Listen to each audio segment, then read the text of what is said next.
Mayor and Council, I'm going to invite Councilman Tim Carroll to lead us in prayer. Please remain standing for the blessing. Heavenly Father, we come to you tonight with thankful heart for all of us who continue to provide us. We continue to ask that you keep your healing hands on our community. It's still hurting. We have citizens that are still in need, and we help us continue to encourage you with those blessings to us. We ask all this in your son's name. Amen. Pledge allegiance to the flag of the United States of America and to the republic which stands one nation under God, indivisible, with liberty and justice for all. We're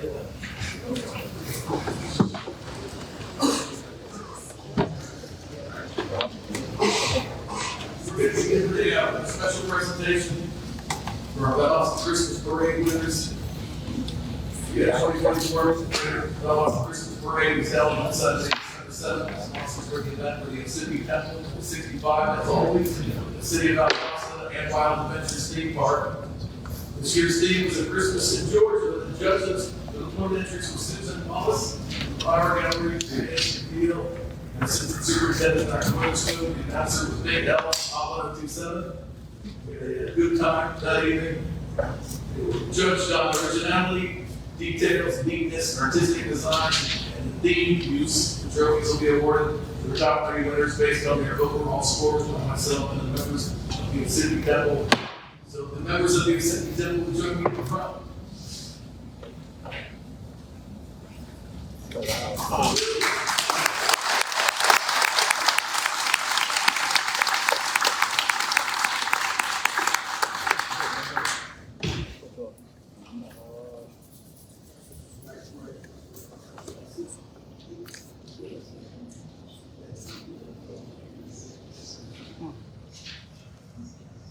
All right, the parade winners are as follows. In third place, Bank OZK. Is there a representative from them? Please come forward.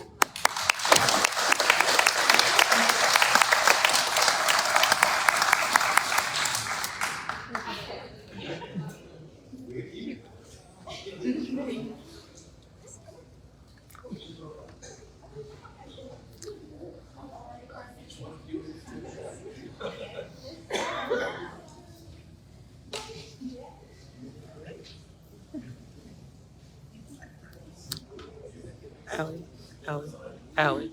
Go by the mayor. And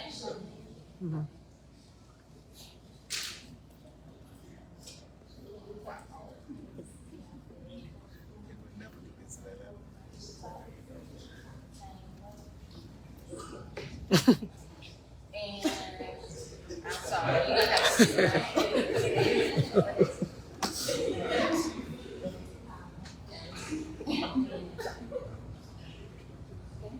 This way, smile, 3, 2, 1. Another one, smile. Okay. Smile again, 3, 2. This way, smile, 3, 2. Got it.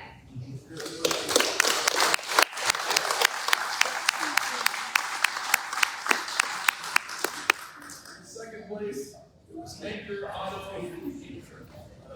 Maybach Portable Building. Is there a representative here?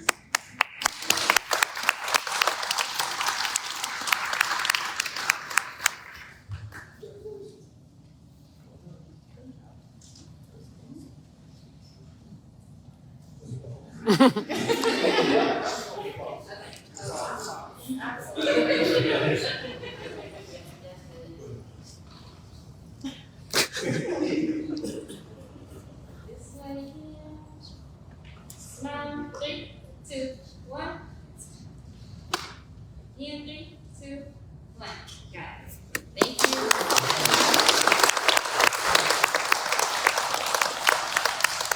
And the winners of the 2024 Greater Valdosta Christmas Parade, the Home Depot.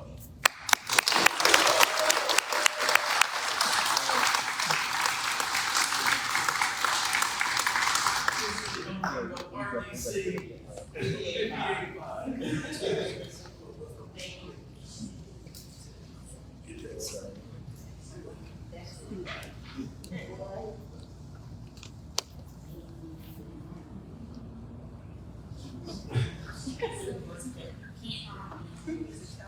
This way, smile. 3, 2, 1.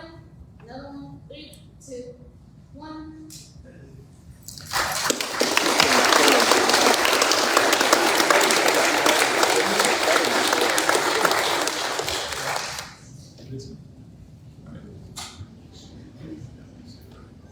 Give me. Come on. Kim and Allie, our fantastic Main Street ladies. And people, the City Temple has entertained us with this parade for countless years. 25 years, and they figured that was a good number to go out on. They said it is quite an undertaking, and they're gonna step aside. I believe they're trying to coach up Bowie Airport Space to take it on, if I'm not mistaken, one of the squadrons. Please give them a big round of applause.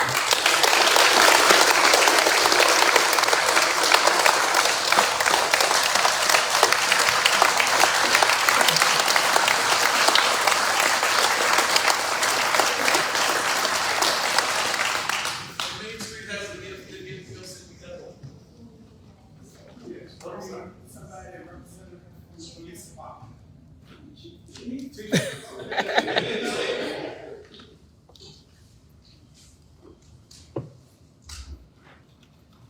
With your keys, Christmas hat.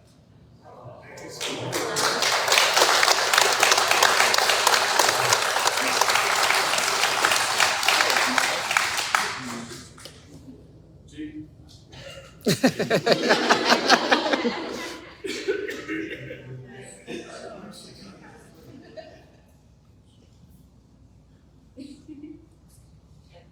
Smile. 3, 2, 1. Got it.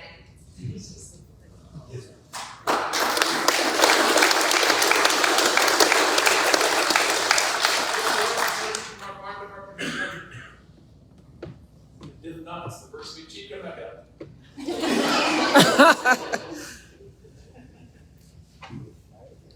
Since you guys get along so well.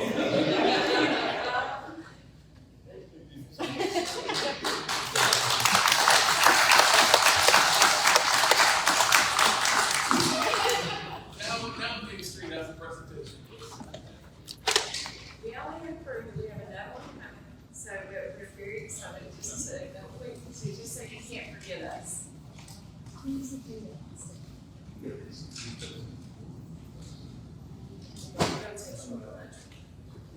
ready?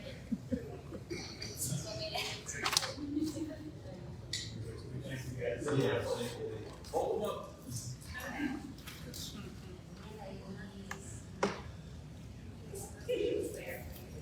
And that's it. 3, 2, 1. All right.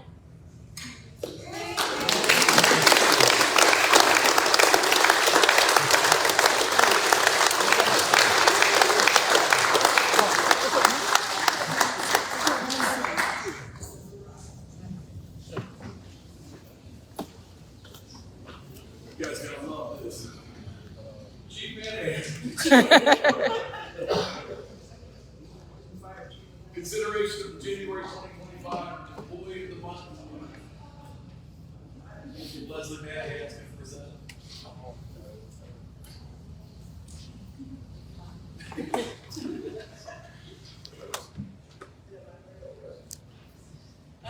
It's an honor for me today to elect Commander Stephen Thompson as the City of Valdosta's Employee of the Month. Commander Thompson has been with our department now for coming up on 20 years. He's currently the commander of our investigations bureau. He's been the commander 3 years. 3 years now. Just a little bit about why he got nominated. He got nominated by a coworker. In December of this year, he was in Walgreens, just, handling a few things before Christmas like we all try to do when we can. And he saw a gentleman that was suspicious in the aisle. He watched the gentleman conceal some stuff in his clothing, go back to the back room, and he came out. Commander Thompson approached the man, identified himself, and the man started crying. That he had gone, he stole underwear and socks because he was desperate that he didn't have anything else. So Commander Thompson had to go back, did the packaging, did everything, got a shopping cart, had him fill his cart up. While I was speaking with him, the man was crying, he said that he was homeless. He had no food, nothing for his kids, and no clothes. So Commander Thompson took it upon himself to take his children shopping and purchase stuff to feed his children, as well as clothing for his children, diapers, etc. Commander Thompson could have easily arrested this guy and added to more issues that his children would have had to deal with. But instead, he took a moment of his time to give back to the community that he loves and that he serves, and took it upon himself to purchase this for his children, especially at the holidays when everybody's money's tight. He took it upon himself to take that extra step. He is truly a servant. He does the job. It's a calling for him. You know, it's not a profession, it's a calling. He's an incredible man to work with. It's an honor to recognize him as a city of Valdosta.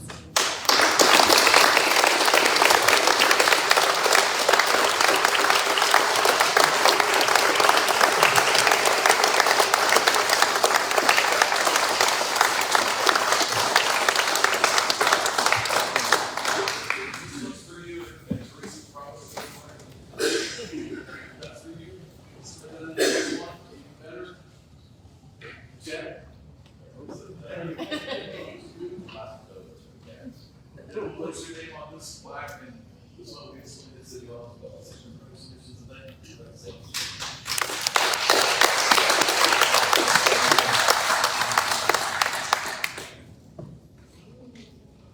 Okay, take a step to your right. Yeah, that's it. So, 3, 2, 1. Here, 3, 2, 1. Want to get his family? Catherine. 3, 2, 1.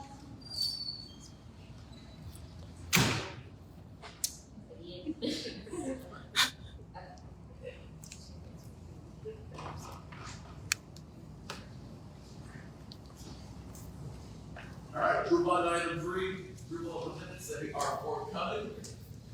You have future meeting, we're right on the public hearing items. Item 8, consideration of an ordinance for conditional use permit for an art studio in the residential professional zoning district. Requested by Marion Leonard, Matt Martin will present. Matt. Thanks, sir. Well, good evening, Mayor Council. We have 5 public hearing items on the agenda this evening. All of these were reviewed by the planning commission after January meeting and January 27th. They want a couple of your agenda item packets and maybe scripters there with references to the Federal Planning Commission meeting. This area of property and December. So the records clear, these are all recent cases that have been planning commission meeting. First one is conditional use for property that we call Deja Vu property number 1. This is the property that you had on your agenda a few months ago, where a rezoning request is of the RP. The purpose of that request is to make the property eligible for an art studio and rezoning. The rezoning was approved, and now we're going to consider the CEP request for the art studio. This property is located at 112 West Moore Street. This is a historic district. Also working with North National Register District. Here up the area, you see the same as we saw before, transitional neighborhood, and to the south, you notice the institutional activity center. Please remember from the rezoning discussion, we were talking about land use pattern and zoning pattern along the street not matching. That's very much indicated here on this map. Area image, the very old part of town neighborhood with urban forest, a little bit thinner now these days. Boundary survey is in the packet, along with some other drawings. The subject property, this is the historic house that the Northwest Moore. They're proposing to keep the house, keep the site as is, and then for a small family-run art studio to operate part of the building.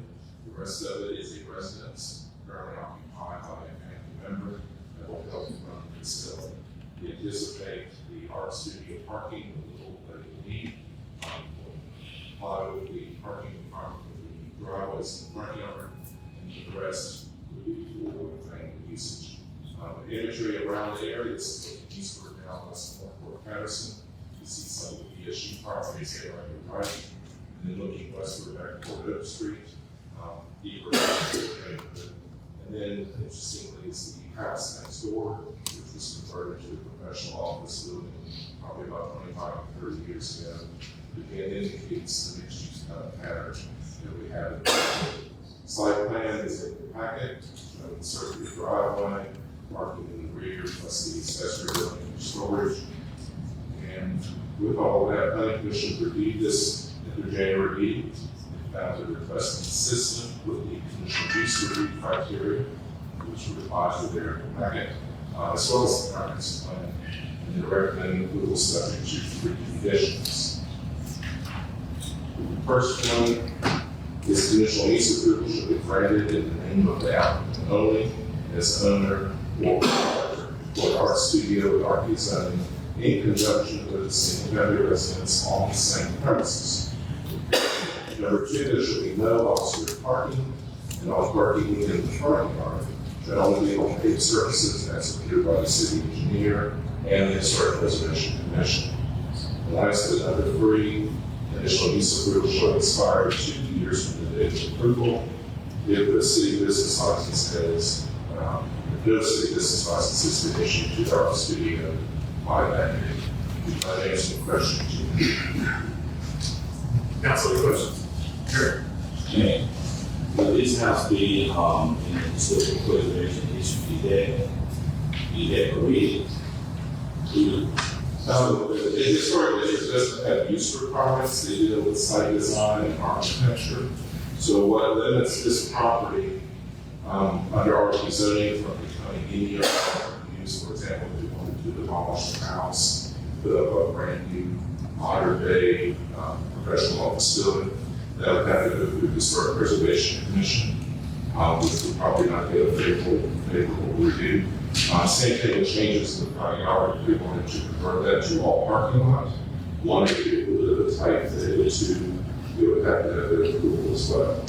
And something they normally do not look favorably upon the facility back from historic area of the house. In this case, the name of the applicant with the scale of the art studio, there's nothing. So any other questions? Matt there. This is a public hearing item. We'll limit each side to 15 minutes or more. Is there anybody that would like to come forward and speak in favor of this request at this time? Well, bring this in, we can have one. I apologize in advance because this is my criminal GPS should have let me know. I was ready to leave and come here. My name is John Leonard. I live at 2610 Wyoming Way. And we own the property at 112 West Moore Street. The picture that you have there is a picture of the sign design that we plan to apply for a sign permit next. And so we're going to continue on with the process, assuming that we get approved for this, to get business license, get a sign permit and all these things, so that it's a legitimate business, but it's only going to be an art studio that has very limited traffic, that, as the sign indicates, is by appointment only. So we're only talking about maybe 1 or 2 people per day, and there's more than plenty of parking in the front in that curved driveway where cars park there. So there'll never be any cars parked in the street. The employees of the art studio always park in the back of the house. Right? So if y'all have any questions for me or anything? Yes. We're good? Okay, thanks. Is there anybody else who would like to come forward and speak in favor of this request? Seeing none, is there anybody who would like to come forward and speak in opposition to this request? Again, seeing none, I'll turn it over to council for action. Mayor, I make a motion that we approve the conditions. Second. Motion and second, all in favor, show of hands. Council, thank you. Dr. Black. Congratulations. Thank you. Move on to item D, consideration of the ordinance for conditional use permit for a solid waste transfer station in the heavy industrial zoning district as requested by Permavix of South Georgia. Mark, begin to present. Yes, sir. Thank you, Mayor. This is a request for property located at 1612 James B. Rogers Circle. It's the permanent site and has been for a number of years. You can see on the map on the screen that in the packet, which is in the middle of heavy industrial zoning. This is the old Zelly City Industrial Park many years ago. Very much right in the center of the park. A lot of industrial neighbors. Character area also supports that industrial activity center. Area image, you see the rooftops of the surrounding buildings, some of the adjacent land uses, with the right truck facility there to the east, the culture control to the south. This is the property at the very end of the cul-de-sac, in the back to the right. Now, the survey and site plan are there in the packet that we describe the existing site. We spent a good bit of time in the work session talking about the details. The history of this is outlined in the packet. Notably, it's a fire back, I think, in 2014. It's a lot of damage to part of the site. That area has been completely removed, and then the rest of the site has continued on in a fairly low-key operation for a number of years. Part of the history is they had voluntarily gave up their state permit for 10 days, so it was transferred back in 2018. Remember from the discussion, there was a change in regulations that up until then they were grandfathered in non-use, and that went away. The conformity expired a year later. We are now wanting to reactivate that part of their operation under a little different mode of operation, hence the need for the conditional use permit. Subject property is seen in the cul-de-sac behind the long gate. Most of the facility that you see in the side plan is back to the right. It's not a plane from the cul-de-sac itself. So that this is the zoom through the gate, and then the fire truck facility to the east, looking down James B. Rogers Circle back to the main road, and going controlling to the south. Also, in the packet is a site plan that shows in greater detail some of those changes. That's the letter of intent. I think it's 3 pages long, and it's describing the operation and history that is in the packet. Then Tuesday night, we distributed an addendum, gave some more information in answer to some of the discussion that was brought up in the planning commission public hearing. Follow-up email from another member of the applicant's team. They're all here this evening, and a lot more information and clarity presented to you than I would pretend to know. So I'm sure technical questions for them. But with this request, planning commission reviewed it as conditional use for a solid waste transfer station in and to zoning. This is at the January public hearing. We are recommending approval of that request after finding consistent with the conditional use review criteria, consistent with the comprehensive plan. Recommending approval subject to 2 conditions as follows. First one, conditional use approval shall be granted in the name of the applicant only as owner of the property or a solid waste transfer facility in accordance with all applicable state and federal permitting requirements and procedures of operation and handling as it relates to hazardous waste and materials. Any facility reuse or expansions within the site will also be subject to full city planning review procedures and approval by both the building official and the fire marshal. And last, the conditional use approval shall expire for 1 year from the date of approval. If it's a business license, applicant orders and but I answer the questions that you may have. Yes. Any questions? Did you say that owns it here? The applicants are here.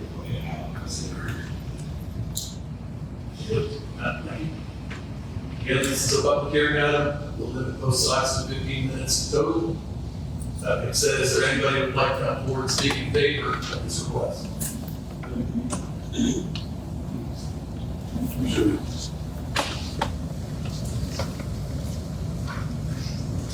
Mayor, Councilman, my name is Kevin Schmarber. I work for This Environmental Services, we're a publicly traded company on the NASDAQ stock exchange. I'm the only representative. I also have here, we come up with Bill Kelly, which is a geologist and engineer that was for the and the state was approved the solid waste transfer permit in 2023, with state approval. And then we have Ms. Phillips, which is a manager here that was at the facility, actually one employee. We have a lot of 2 employees at the facility. There's a lot of questions asked about the previous operation and what happened during the fire. The incident that happened in 2013. I wasn't with the company at that time, but there's history on the site as far as previous owners. We actually purchased the site. It was already contaminated before Ricker came into place. Contaminated the site. When we purchased it, we took ownership of that contamination, and then the geologists were working with Georgia EPA and recommended that at the time. I'd like to speak a little bit on that because he's been involved with it for, I think, almost 2 decades. So he's been working on it. We do groundwater sampling twice a year, and he submits all the reports to. The other issue was the activities that we did back when the facility was open in 2013.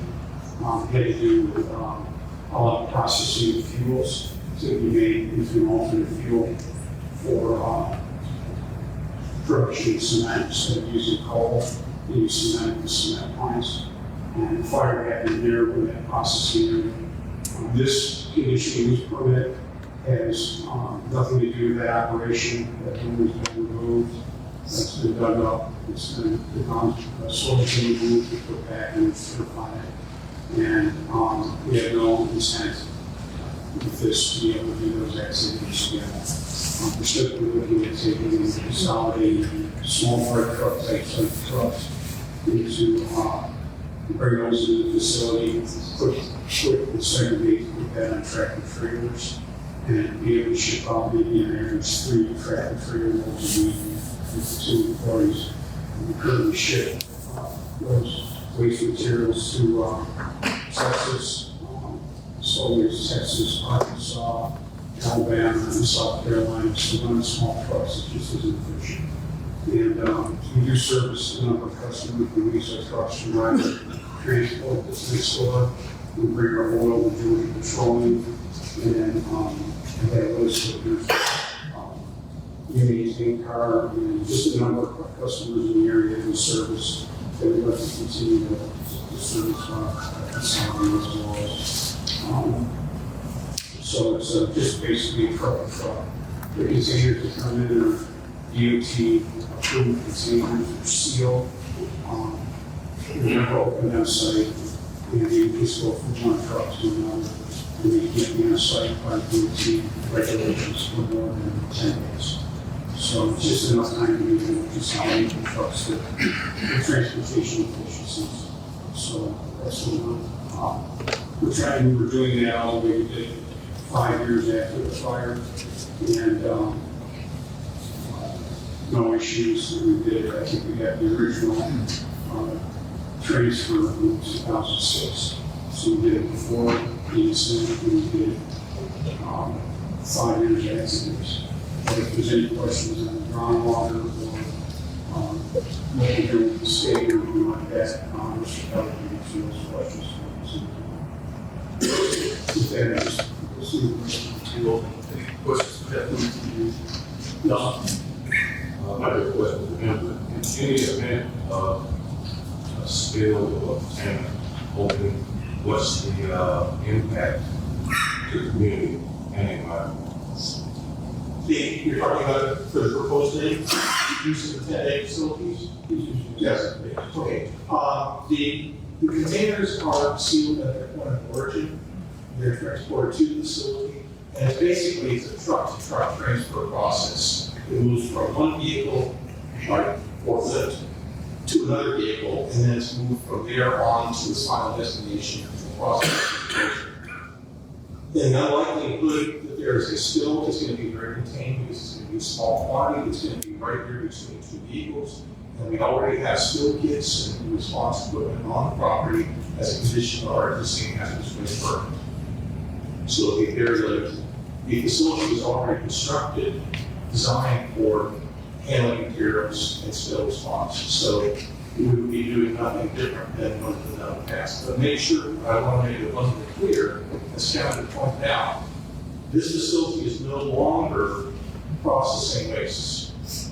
Okay, that process was suspended back in 2014. That section was demolished and removed, and that is no longer part of the equation. What we're talking about now is basically just receive a few trucks, delivery, transfer sealed containers from one vehicle to the other. And the whole idea here is economic benefit, not only for the local community to save a lot of transportation costs, but also for efficiency to reduce transport of these materials on the highway. In other words, you're consolidating your moving into a larger tractor trailer, a box, a sealed box trailer, and that's taken off site with a location, say, Tennessee, Texas, Kentucky, things like that. It's not being processed on the property, it's basically just a business on that. Yeah, I guess the answer to the question, over directly is, the trucks that we would transfer to, concrete. And, if there was a container that didn't need, it would go on to concrete. The area behind, on that concrete pad actually has, the salt, because it doesn't go anywhere, so it's the biggest container is like 55 gallons, so if it did run into that salt, it would be contained, and we have spill control equipment on site, and we also have, contingency plan that, is registered with the city. So I don't know if that was, there was a drawing or something like that. We also have this place of this overpack drums, so 55 gallon drum fits inside of an 85. So if the drum is leaking, we would overpack that drum, which means we simply take the 55 gallon drum and put it in the 85. And then close it. This is it. Yes. Okay. Are those wrong sizes standardized? Pretty much. They're not all different. Sometimes some customers might have 5 gallon pail, but we should overpack it with 55. But 5, 55, those are the standard sizes, yeah. That's any other questions? Good. I was getting a lot of questions last week.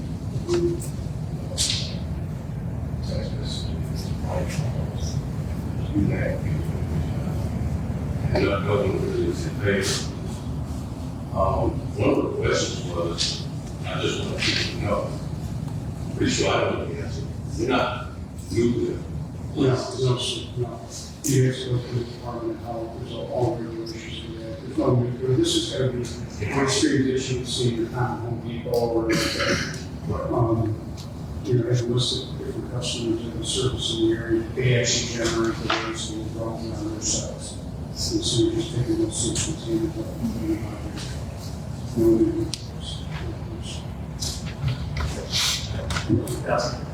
Any other questions?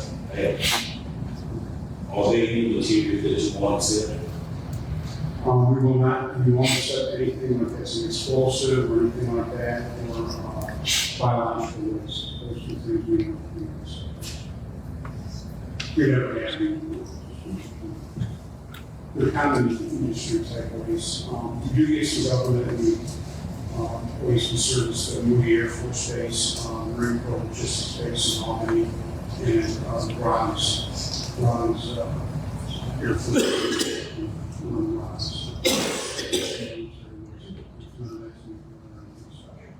What was this material you know? Most of it's just good because it's a small trucks in South Georgia area in Florida, and then outbound we go to Arkansas, Texas, South Carolina, Alabama, and Florida, so all in the state. So we take the waste out of state for treatment. So any other questions for these students, sir?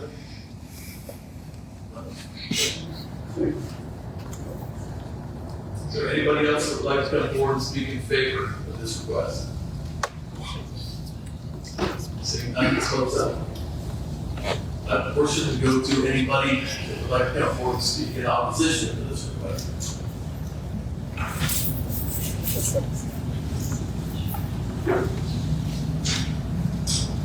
Yeah, Jonathan here. I live in Lake Park, I work at 60 CJ's Drug Drive, which is adjacent property to the one main question. I went to the previous hearing where the recommendation was 5-4 against. And the reason being was that there's regulations in place that prevent accidents from happening at the time. Well, at the time I mean, I kind of got like, that day was asking me to come to this meeting, I didn't really know anything, but over the last week, I've done some research on company burn things. And as the gentleman stated, in 2014, they were, they shut down that part of the operation at Costco. But in 2015, they were fined $201,000 in the state of Georgia for a hazardous waste violation, which would be a year after they shut down the supposed dangerous part of the operation.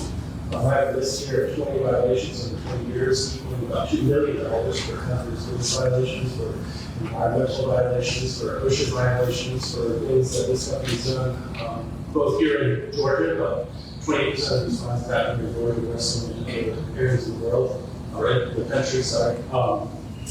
They have had multiple facilities across the country explode. They had a nuclear facility have waste spilled and contaminated into the area in Washington State. They had an explosion at a location in Tennessee, I don't know if it exploded, but their most recent violation was in 2022 in Tennessee. And I know that here in Valdosta, when the explosion happened on the property, that many of the businesses in that area had to evacuate and shut down, which obviously causes an economic impact in the city, where the facility being there, taking other people's things in and out, but really, I don't see how it benefits the city to have this operation happening right there around the businesses where if this company is publicly traded, obviously this is a equitable process for them, why they couldn't get something that's zoned in place that's probably more reasonable to businesses and other people, where something that happened with that. I don't know where such a facility should exist, but obviously, according to zoning rules, it should exist right there. We alone would have about 15 employees that work in the building right there that, they rely on us to pay their checks every week so that they can feed their families. And we're expanding. We actually just purchased the property. We leased it for about 3 years. We just purchased the property. We're expanding. We're adding new jobs there. And just given the nature of the type of work that is done, I just feel like it's something that we don't want in our city. And I'm not against somebody who's trying to do it. I'm a conservative myself, and I'm all for people having business, doing things that they can do, but I just feel like this type of business is better suited somewhere away from the rest of us. Any questions? Appreciate it. Is there anybody else that would like to come forward and speak in opposition to this request?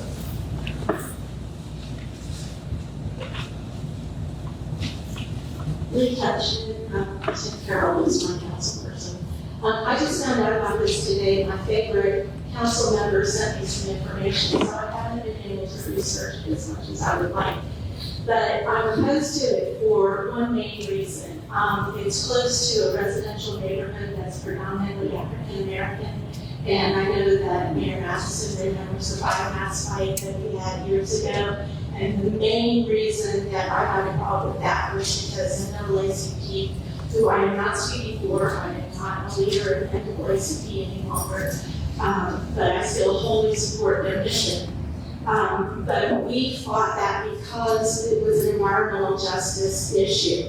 It was sited in an area that was closest to an African American neighborhood.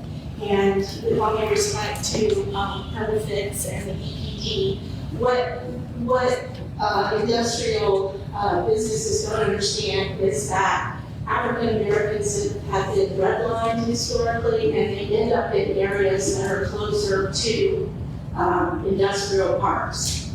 So African Americans are the most affected by something like this. The prevailing winds are from the west to the east. It's also close to Lowndes Middle School. But another reason that I felt I needed to come out this tonight is because over the weekend, Trump sent people into all of our government institutions, mainly Elon Musk. And I've been on the phone 3 or 4 times with Congressman Austin Scott's office. The latest attack has been on the EPA, which oversees the EPD, and he's dismantling all of the environmental justice initiatives. And so my main questions are, who is going to inspect? If we go to the EPD, we as citizens go to the EPD and ask for oversight, how are they going to provide oversight when the federal government says, no, you cannot look at environmental justice as an issue any longer? And so I'm asking my friends in this community, people that I've worked with, I've probably fought with all of y'all at one time or another, but I've also been on the same side with all of y'all at one time or another. So I'm asking you, if you're going to vote tonight, at least vote to table this and get some more information and maybe do like what we've done in the past and have public comments where people can come in. I appreciate Councilman McIntyre that a lot of citizens did not show up at the work session or at the first planning commission meetings. We had a lot going on with Hurricane Helene. I just got my roof fixed last month. Then we had the blizzard, then we had the storm. People are not aware of what's going on. And with all due respect, it may be safe, however, given the current climate at the federal level with oversight, I think that this needs to be tabled and a lot more thought put into it before it is approved. Thank you. And do you need my address? I know, thank you. Is there anybody else who would like to come forward and speak in opposition to this request?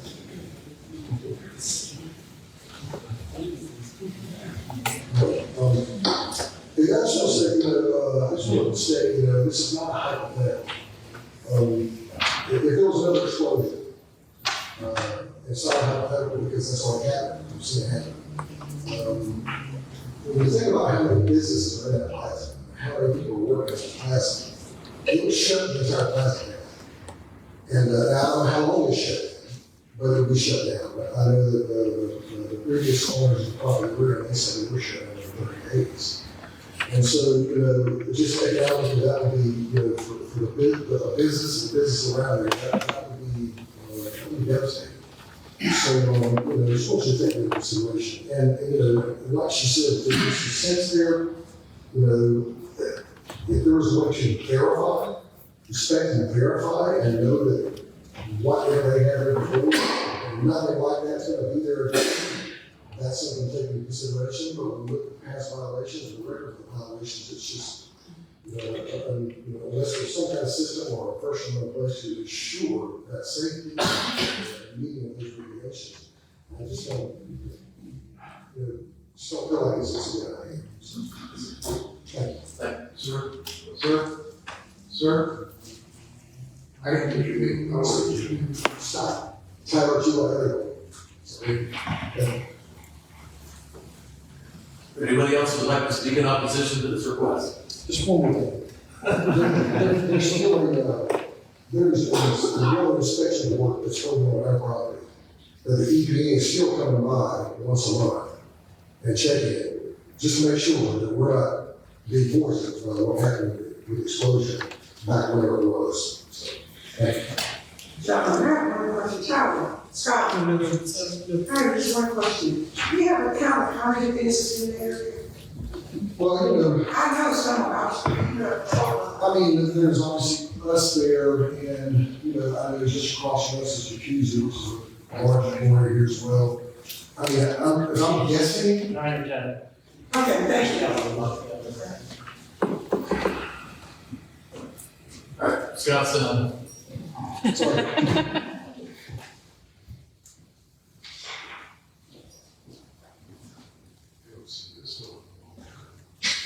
Yeah, we'll too, I think. Good afternoon, everyone. It's good to see you all. My name is Michael Knoll. I have lived for the last 25 years in 2305 Linden Drive. haven't been here for a while, so it's good to see you all back.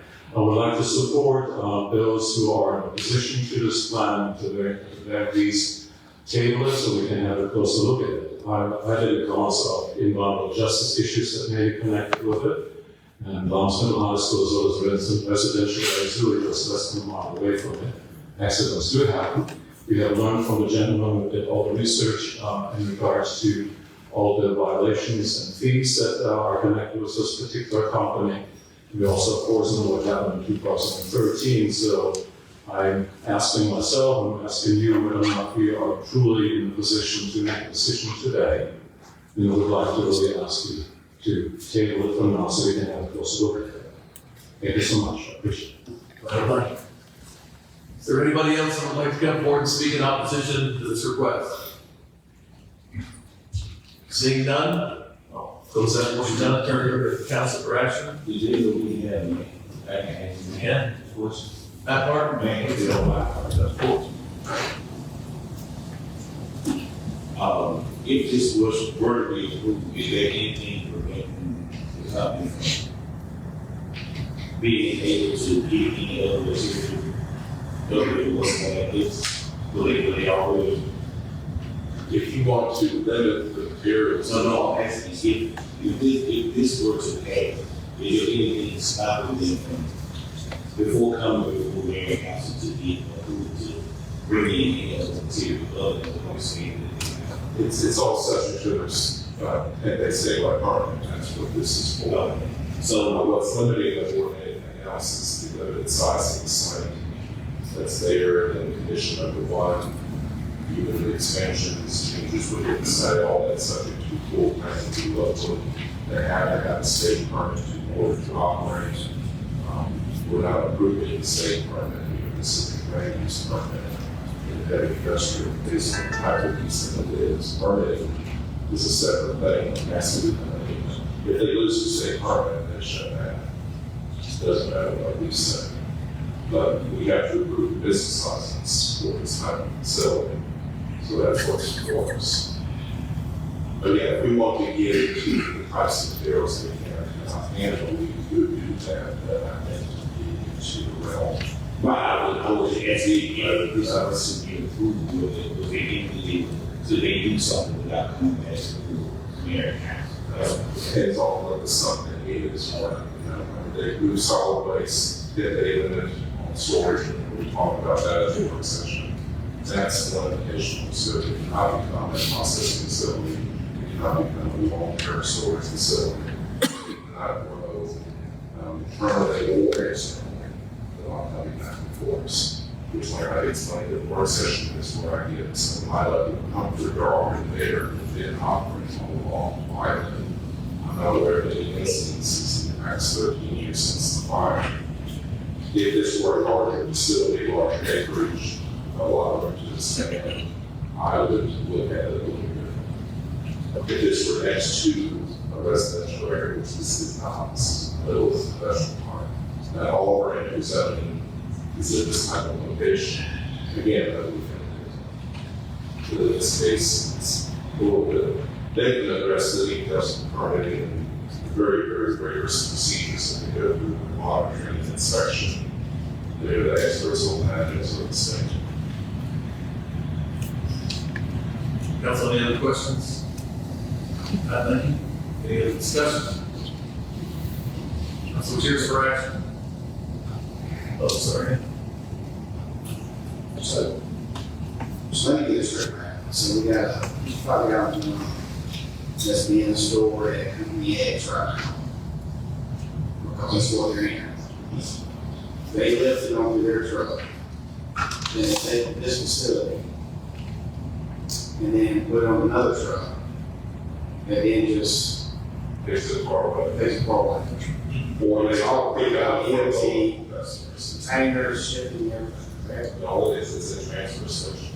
So if we're concerned about this company, we should be concerned about the other things. They're short.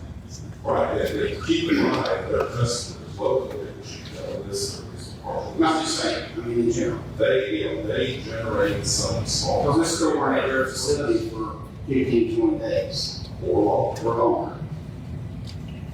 So, I mean, Like you talked about taking the paint stores, how long are those items sitting on the shelf correct, without oversight? right, that's the case, we're shutting down our companies.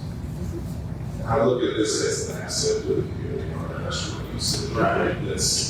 Their alternative is to take the material themselves to Texas. I just want everybody to know that it's not a matter of this company 10 days or whatever to transfer that out. At the end of the day, this material is coming from other companies locally, all over our community, not just in one area.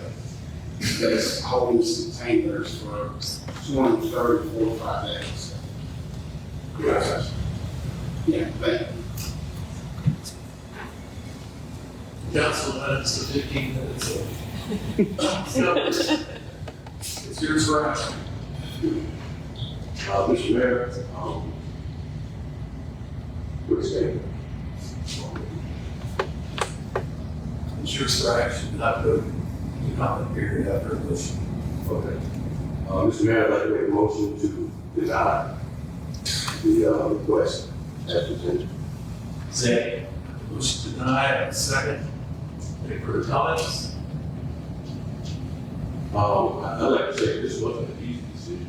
I mean, I'm familiar with a lot of different aspects of different businesses, and the decisions that I'm trying to make now is based on what existing businesses in the area are asking. Organizations that have gotten phone calls from to come together, and they're asking to deny. And then we have people that are also asking to deny.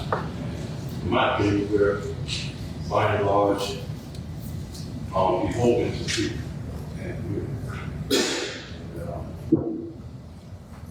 So that's why I made this decision. Any comments?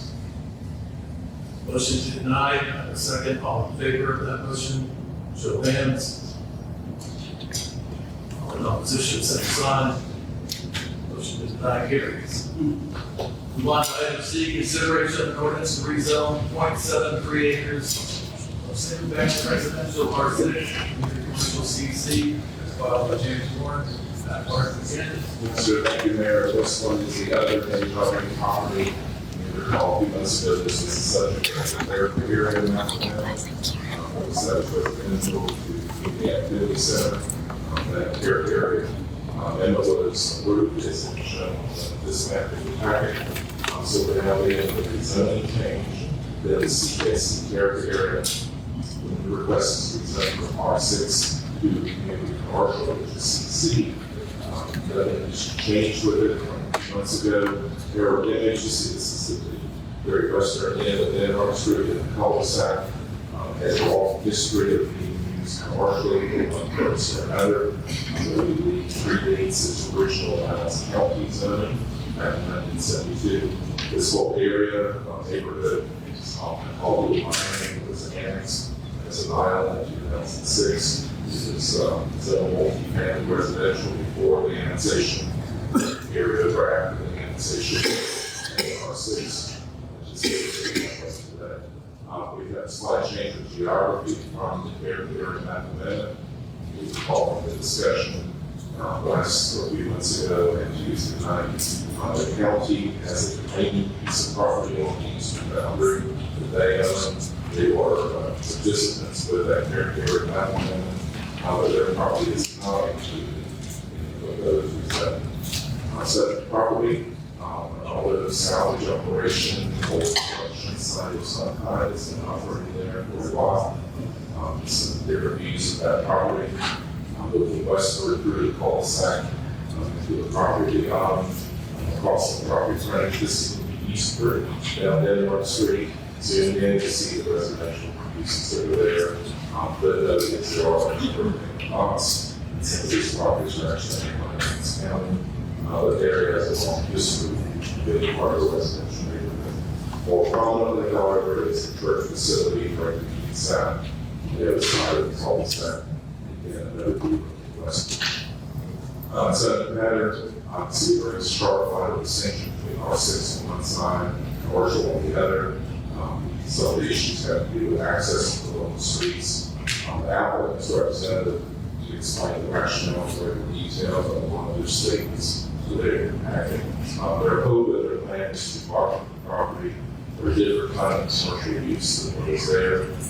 Hoping that CC's will give them a broader range of uses in which to market. The planning commission reviewed this at the public hearing on January 27th. We found that the rezoning consistent with the comprehensive plan, stands for exercise of zoning power, and they were recommending approval with the consent change. That answers your questions. Council, questions from that? None. And this is a public hearing, Adam, and both sides for 15 minutes. Anybody, is there anybody here that would like to come forward and speak in favor of this request?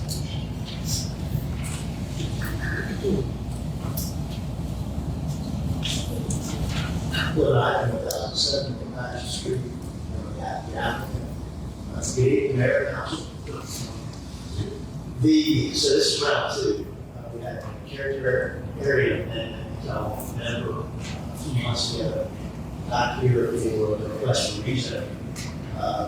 The rationale for rezoning is really very simple. It's a commercial property, it's been a commercial property, it's been there prior to ED1, probably. We've got 11,000 square foot commercial office and warehouse, but it is legally non-conforming right now because it's zoned residential. So it really cannot be used as a business because the city will not issue a business license, a commercial business license, to any business that goes there because it's not commercial.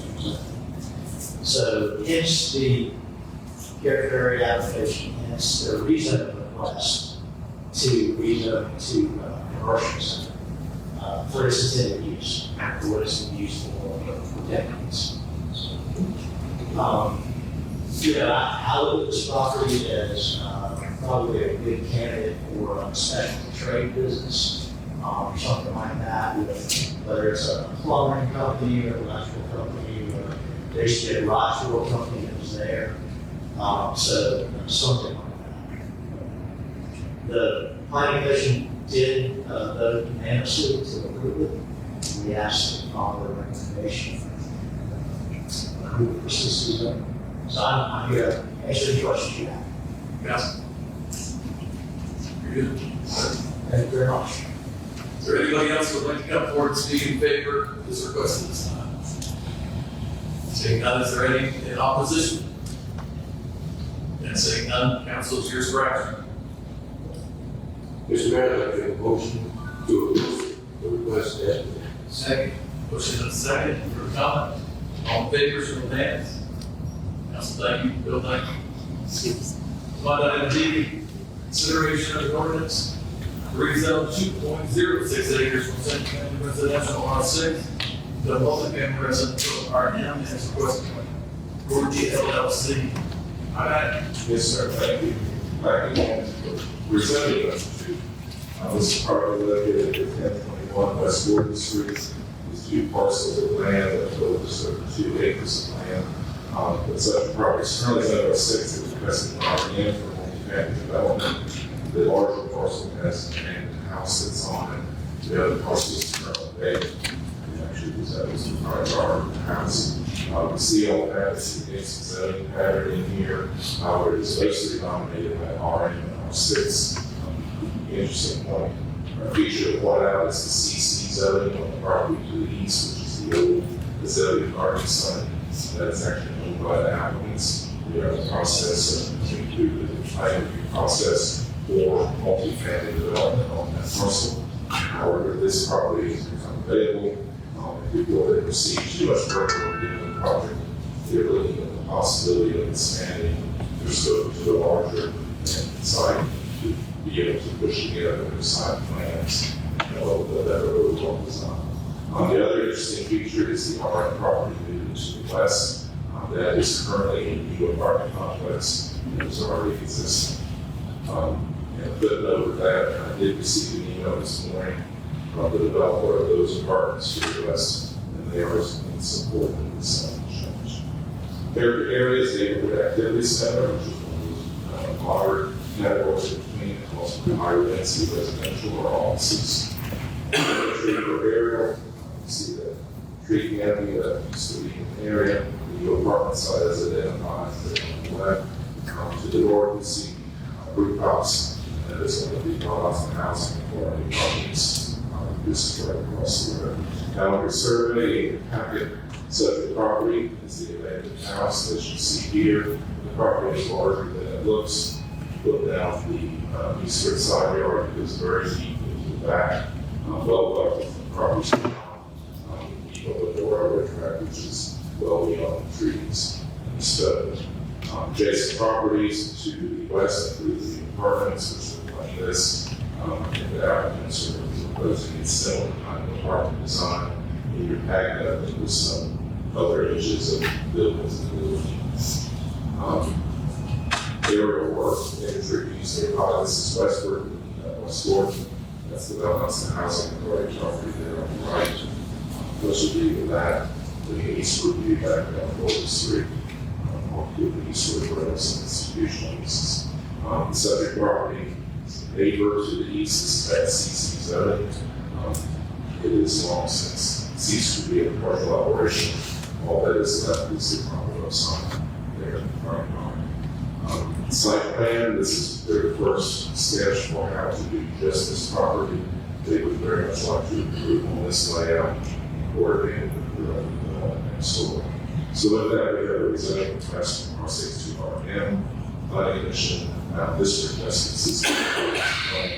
We say as far as the size of zoning power, stipulated there in the packet, and they are recommending approval of this one also by plan. So that answers your questions. Nelson. Maybe it's just staying housing, or this housing, staying. I think it is that they can answer that a lot better than I as to who they're probably looking for. But I think it's similar to the apartment complex next door. Any questions on that? The answer part of the question.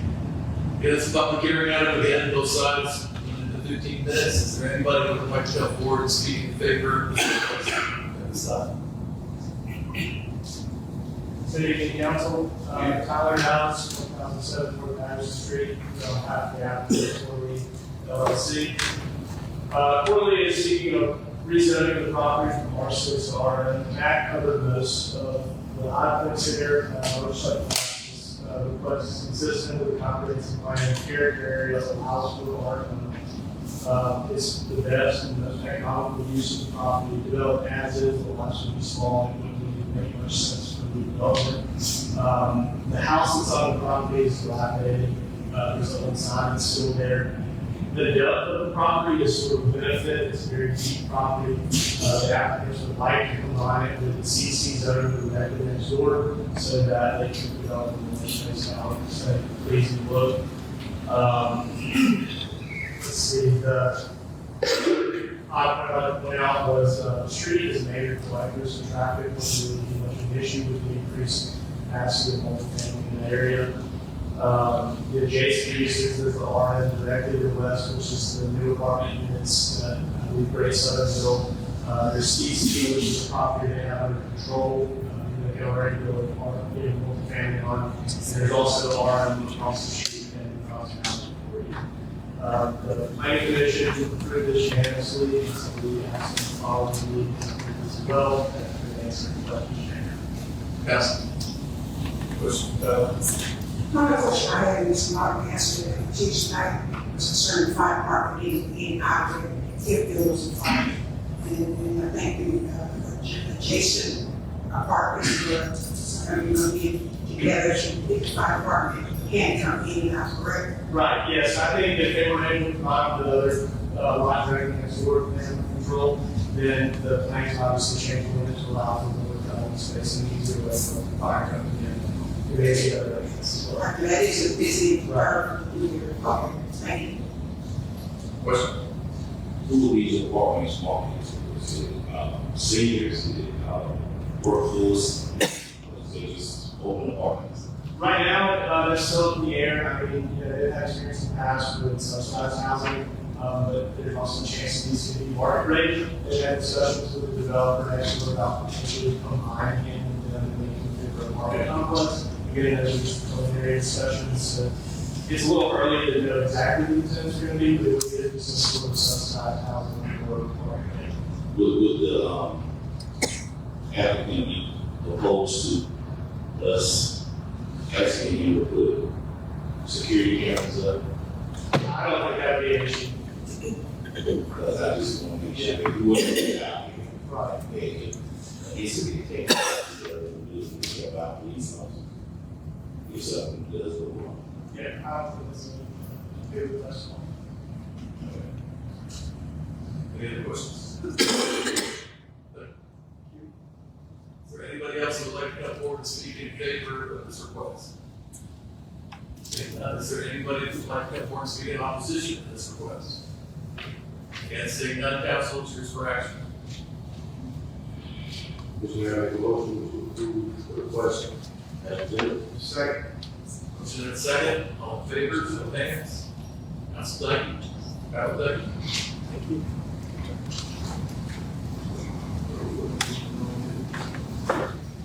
Bids, contracts, agreements, and discussions.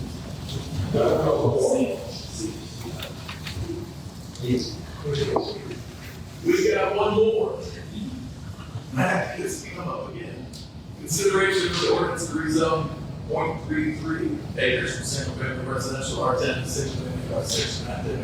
Yes, sir. Thank you, Mayor. This is property that is taking a lot of the south end of Springfield Street. It's in Springfield.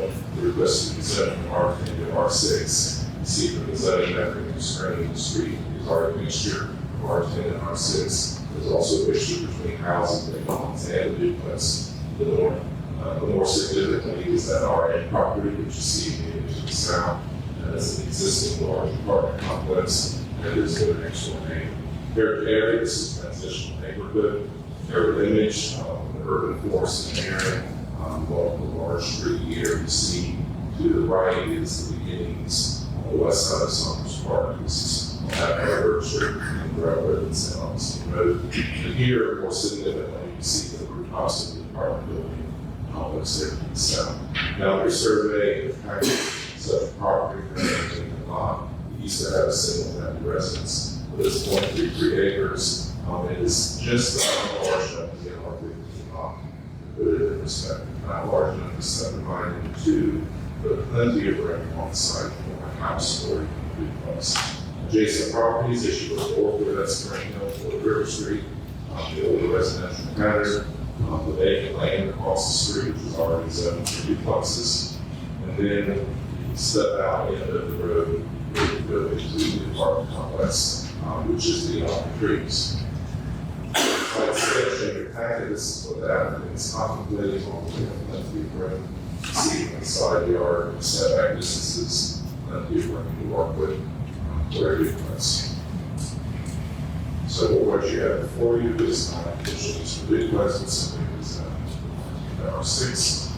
Planning Commission recommends approval of the zoning consistent with the province plan.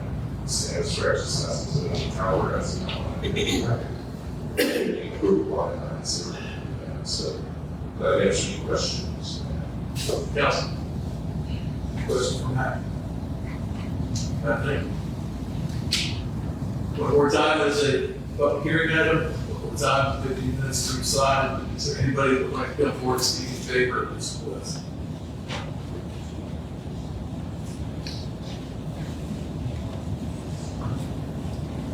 Hello, I'm Nicole Richardson, my husband, and our son are in support of the zone R10 to R6.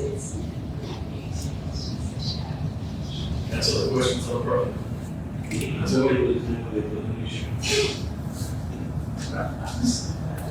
Okay. I went 76 to 78 before I saw the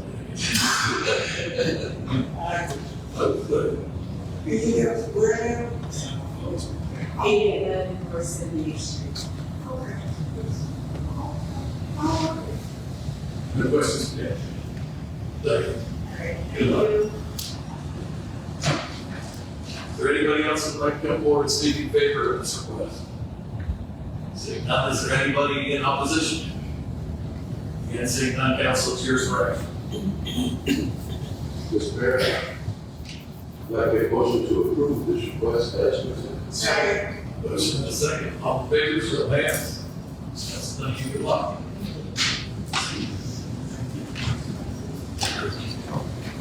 All right. Close out the public hearing portion of the meeting. Move on to bids, contracts, agreements, and expenditures. Item A, consideration of request to approve the agreement for professional design services. This is for phase one of the Weaver Sanitary Sewer Trunk Line Rehab Project. No doubt, great engineer. Brilliant. Work session, how much you have here. I wasn't here. That's right. No, that was the work session. That's really sorry. All right. First item, we got this deal. There's over there now. First item is the approval of design services agreement to Finlay Engineering. We discussed this at length on Tuesday, but this is a design proposal for Finlay that includes survey and design services necessary in order to design the replacement for the Weaver trunk line from the Weaver lift station to a point west of or east of rather Grant Drive. This is a substantial element of our sewer infrastructure. It is a dire need for repair. Portions of it were built in 1950, some portions of it were built in 1975. You will notice some of the history behind the spread of dates there on Tuesday.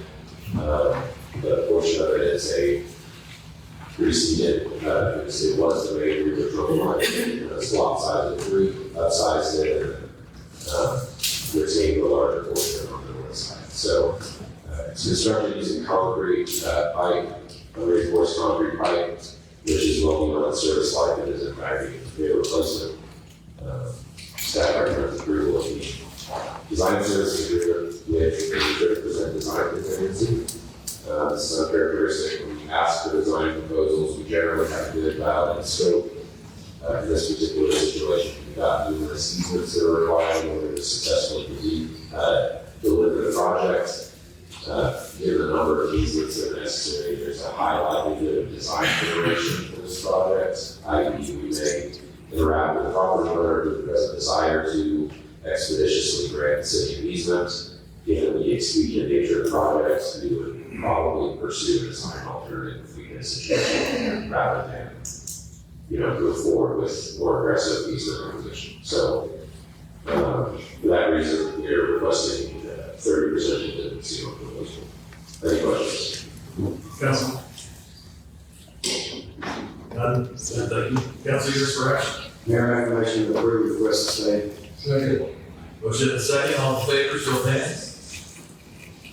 Council, thank you. Item B, consideration of request for cost sharing for sanitary sewer improvements with a private residential development. Again. Yes, sir. This is the Scott Downey subdivision on JC Shaft Road. The requester is Scott Downey, who is the developer of the property. We've gone through many iterations of design for this subdivision. We arrived at a cooperative solution that I was prepared to present to you all in December of last year. December of 2023. Mr. Downey took some time to kind of consider the city's offer for cost cooperation. It came back in December of 2024 with a desire to move forward with the project. We took another look at the proposal for cost cooperation and realized it was a little bit more aggressive than it needed to be.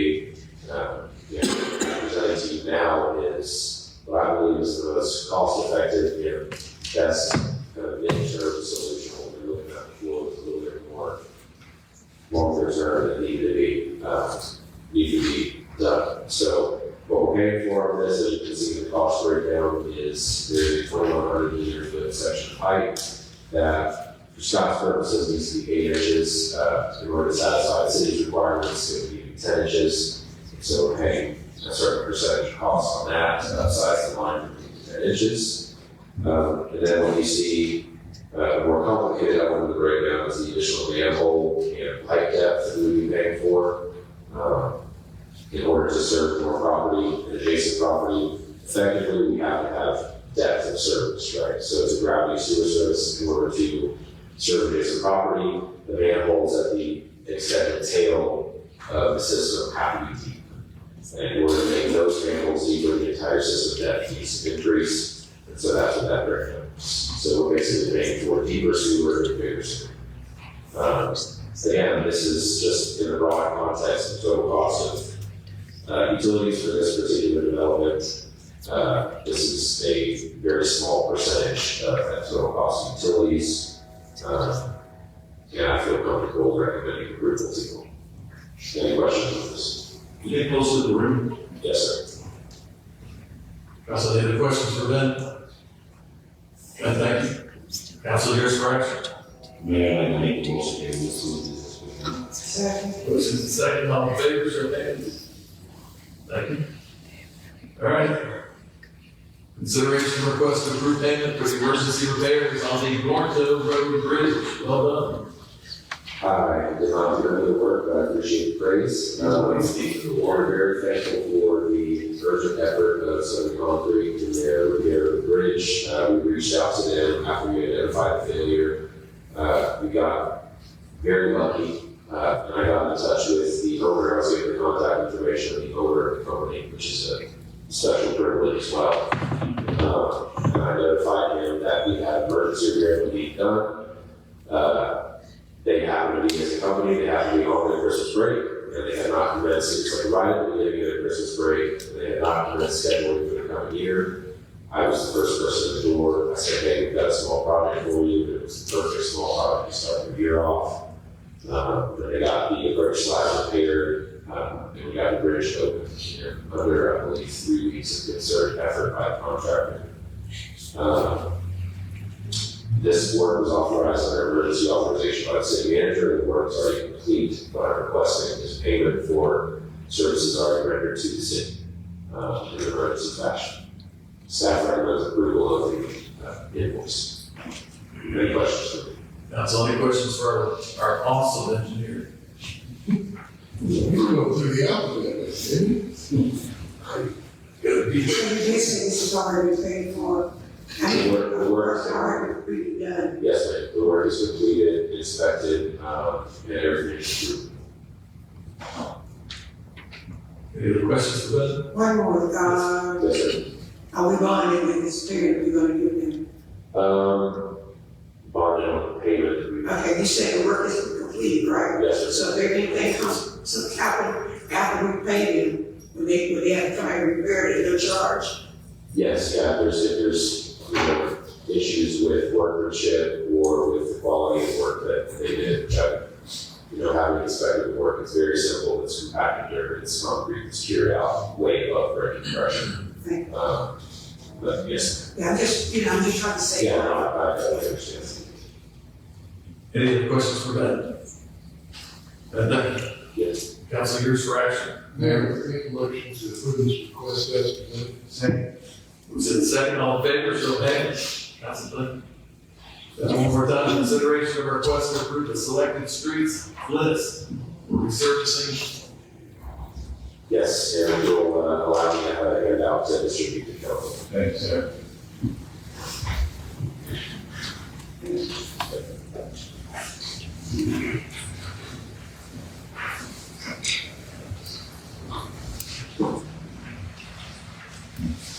All right, so for the record, to receive a handout that is distributed to council, is a modification of the list presented to council.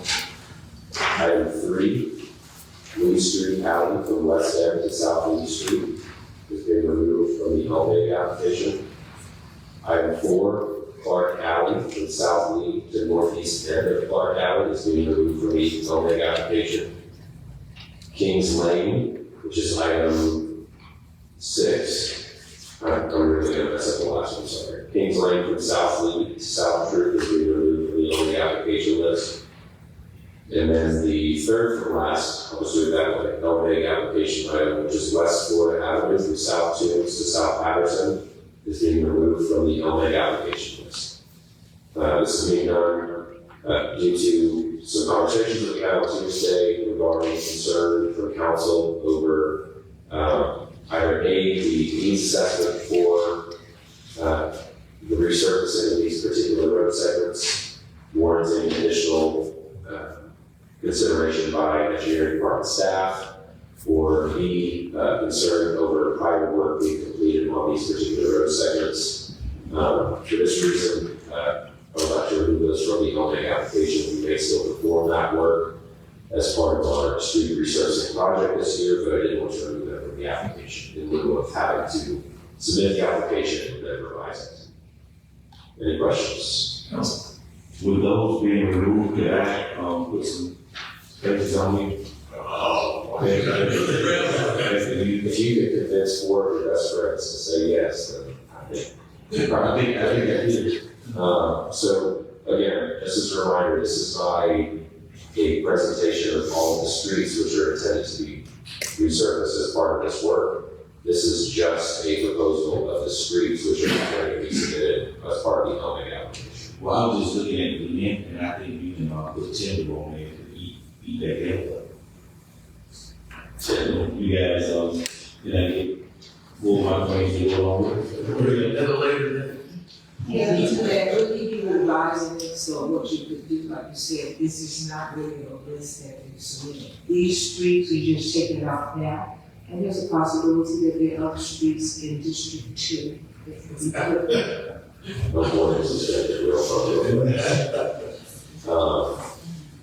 Again, I am recommending a motion that we approve the LD application, which is the agenda item we're considering right now. I will make a motion that I would recommend the council makes a motion to approve the street list that I have revised and presented to you all in conjunction with the LD application. I can answer any questions related to the LD application. Is that the political way to say that? Perfect. Perfect. All right. Second. No further questions. You know what is the motion, she says. I don't think you're gonna get it. I would like to make a motion that we approve the list as presented. Second. Motion second, all in favor, show of hands. Look at that hair came along.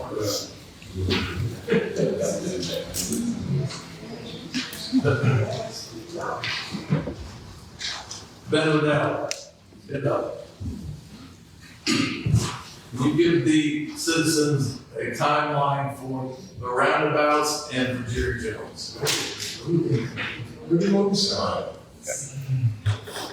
And lead off with an estimated completion date for Country Club.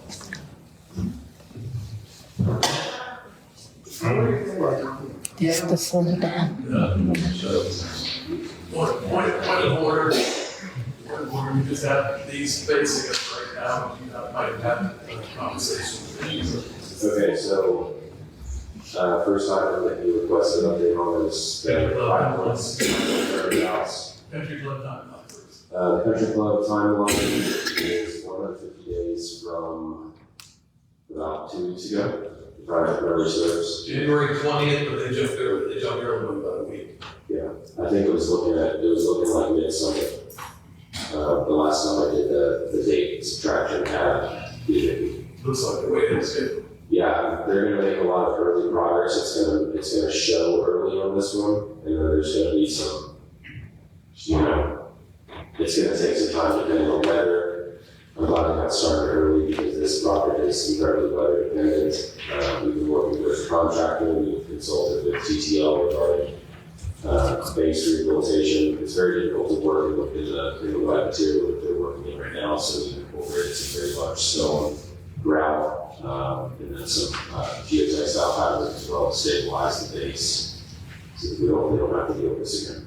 So I only bring that up because the 18,000 yards that they did were on that Country Club connector. They went to Currently the 5 points there. Yeah, they're currently getting completed.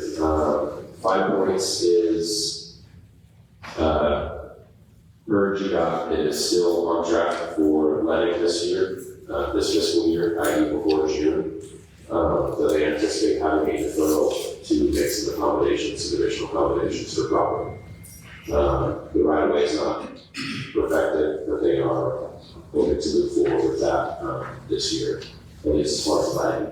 And when I say deferral, oftentimes the project will be let, the contract will be awarded to the low bidder, the lowest responsible bidder, and then beyond that, the contractor will be given a directive to hold on execution of the project for some deferral period. So it might be 60 days, 90 days.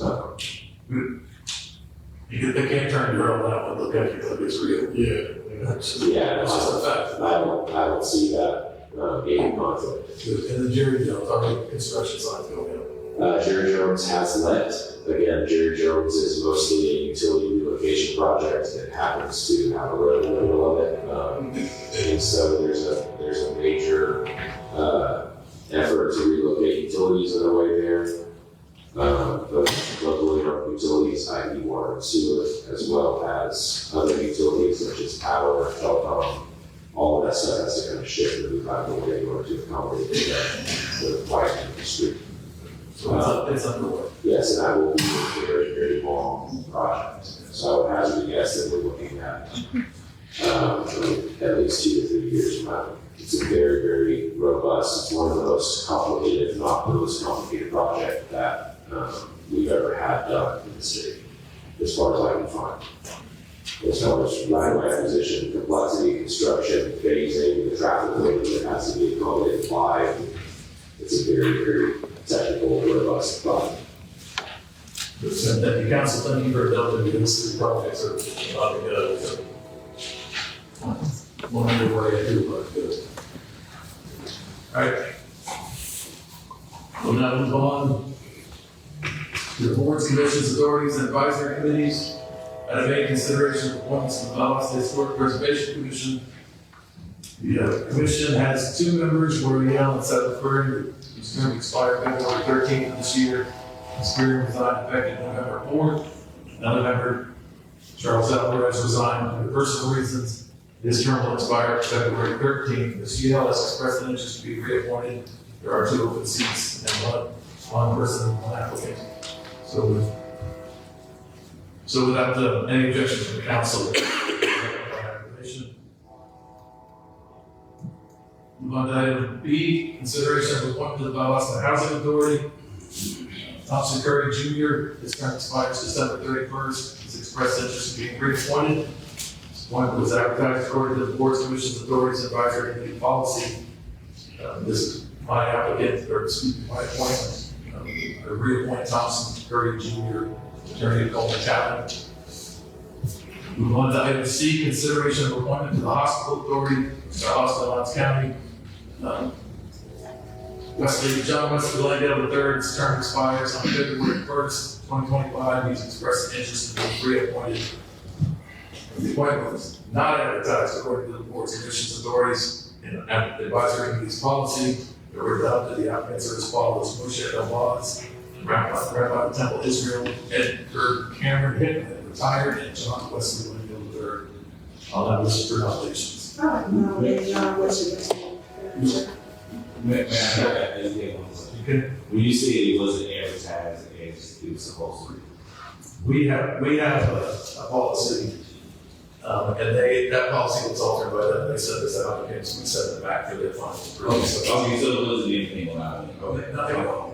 We did everything according to our policy. They just take an extra step, so it's outside our school. Right? Yeah, we did do the applicants. Okay. Sure, let's have a motion to it, second. Or, excuse me, I have you are correct. I have a nominee on the board. Are there any other nominations? Okay. But one applicant, again, by acclamation, he's on one against it. Yep. He's agreed. Yep. All right, I think consideration of appointments to the Valdosta Lawrence County Land Bank Authority, and this should be an easy one. Councilwoman Sandra Tooley, whose term expires on January 31st. She has expressed an interest in being reappointed. The other member, Bert Sherman, resigned due to personal reasons. Again, there's one applicant for 2 seats, so Without objection, reappoint Ms. Wu by acclamation. So, I hear no objection. Thank you. Yes, sir. Thank you. I'm going to move on to item 8. Citizens to be heard. It's the portion of the meeting that we ask you to come forward and state your name and address so we can have the record. Our policy requires you to stay under 3 minutes so others have time to be heard. Please direct all comments to council as a whole. Do not attempt to engage individual members of council on debate. It is our policy to follow through with you and your concern immediately after. Additionally, we ask that any groups that want to address the council designate one spokesperson again so that all can be heard. Having said that, are there any citizens wishing to be heard at this time? I'm glad you were here tonight without a voice.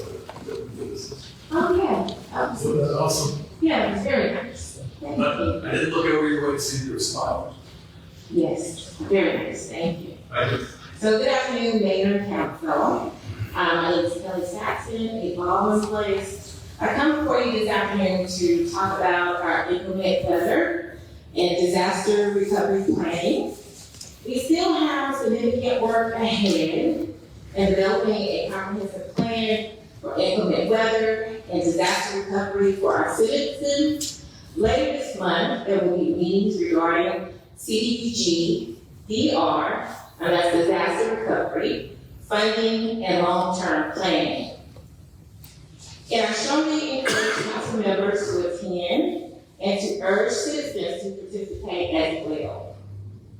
With storm season about 6 months away, we need a solid, proactive plan, and I hope that the city will explore additional opportunities to strengthen our response and preparedness efforts. I also want to take a moment to acknowledge the community warming shelter at the Women's Building. A heartfelt thank you to the city and the city manager for their support and providing the space for 7 days during the recent below freezing temperatures and snow. The support included facilities and public safety resources, which made a significant impact. The shelter served an average of 42 people per day, ranging in ages from 18 to 81, with over 136 meals provided daily. This effort was a true community collaboration with contributions from nonprofit organizations, volunteers, and support networks on the local level. While there are still areas to improve, the partnership between the community and the city was effective and demonstrated what we can achieve together. Given these experiences, perhaps the city should consider establishing its own emergency management agency. Thank you. The meeting that in reference is February 25th. We get the RBC building at my school. And Commissioner Nunn has committed to coming to our meeting. This is the new across the state. He's committed to being at our meeting. February 25th, if you want to recognize. No, I didn't. Don't go get that. I'll get it for you. Are there any other citizens wishing to be heard at this time?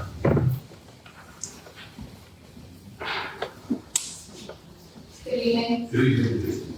My name is Kristen Cohen. I'm with Legacy Behavioral Health, a Valdosta city organization located at 3120 North Oak Street Extension.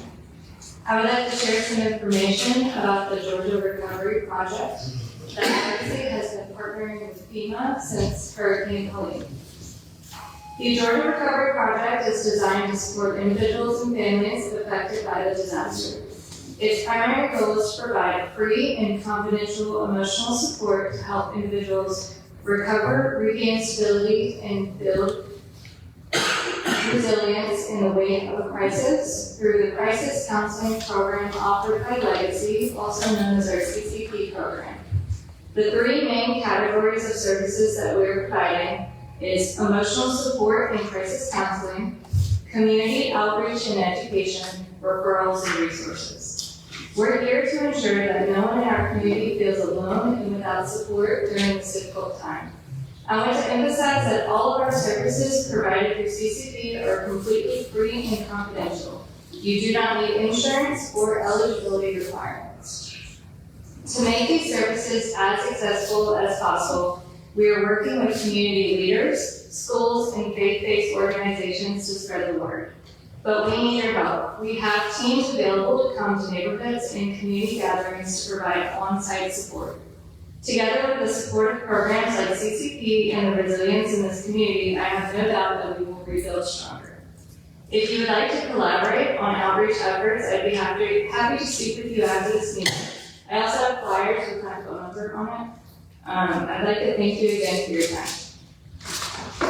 Do you mind if I think what's, do you guys have the? We'll come to you after. Okay, thank you. Are there any other citizens wishing to be heard at this time? Seeing none, we'll close out that portion of the. Should I just say one thing? Because the fact is, I have some citizens that have been asking questions, and I wanted to know, this is the segment where they do any of the questions that you've been asking, out in the public, asking the councilman, maybe if you had questions about, you want to talk about your streets, you want to talk about your bills, you want to talk about anything. This is the segment where you get up and you ask the questions. At this point.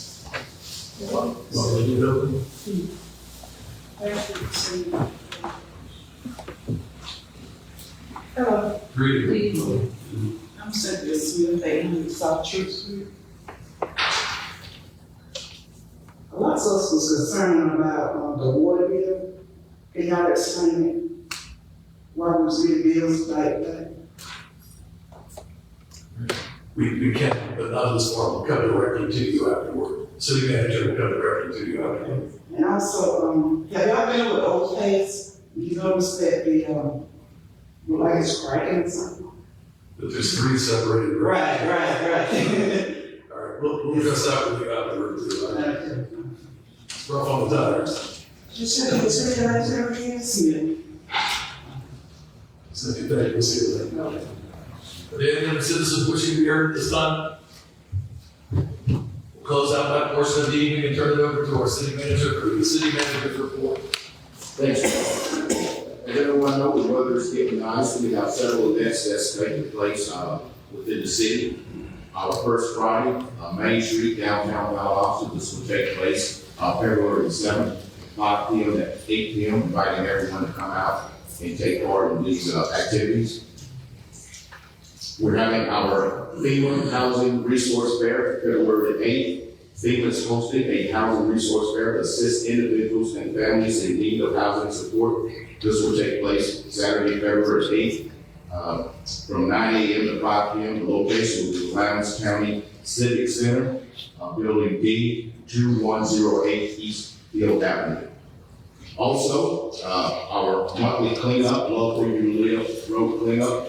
The meeting is at 1701 Barack Obama Boulevard. We're going to be cleaning up Ricardo Street from Barack Obama Boulevard to Florida Circle. February 22nd, our Southern Georgia Black Chamber Black History Month Parade. This is going to take place at noon. That's going to be the starting point at Pineville Elementary School, 930 Lake Park Road. Inviting everyone to come out and celebrate this occasion. That's all. Richard, thank you. Council, we'll move on to council comments. Council, start. You're good. Mayor, I'd like to ask that we give our city manager, as our community continues to grow, could you go ahead and bring our LDR before us so we can make sure that when we have these developments come, that we can make a requirement that they put the cameras in these new developments? Because I just want, anything, I don't think, I asked the attorney if there any way that we can retro it. But I know going forward, I like to see that anybody who's coming up these apartments and these developments, make sure that we put some security cameras at the entrance of it. We want to make sure that we can be safe. Reasonable. Reasonably safe. Well, we can do what we can do our part. Good. You tired from Drew? You do. I have one, this is like History Month, I asked the mayor and I city manager to have all our council and our city manager recognizing Black History Month and take a picture of us and put it on our website. Easiest request on the. Sir? It's the easiest request I've ever. Thank you. All right, motion to adjourn, so moved.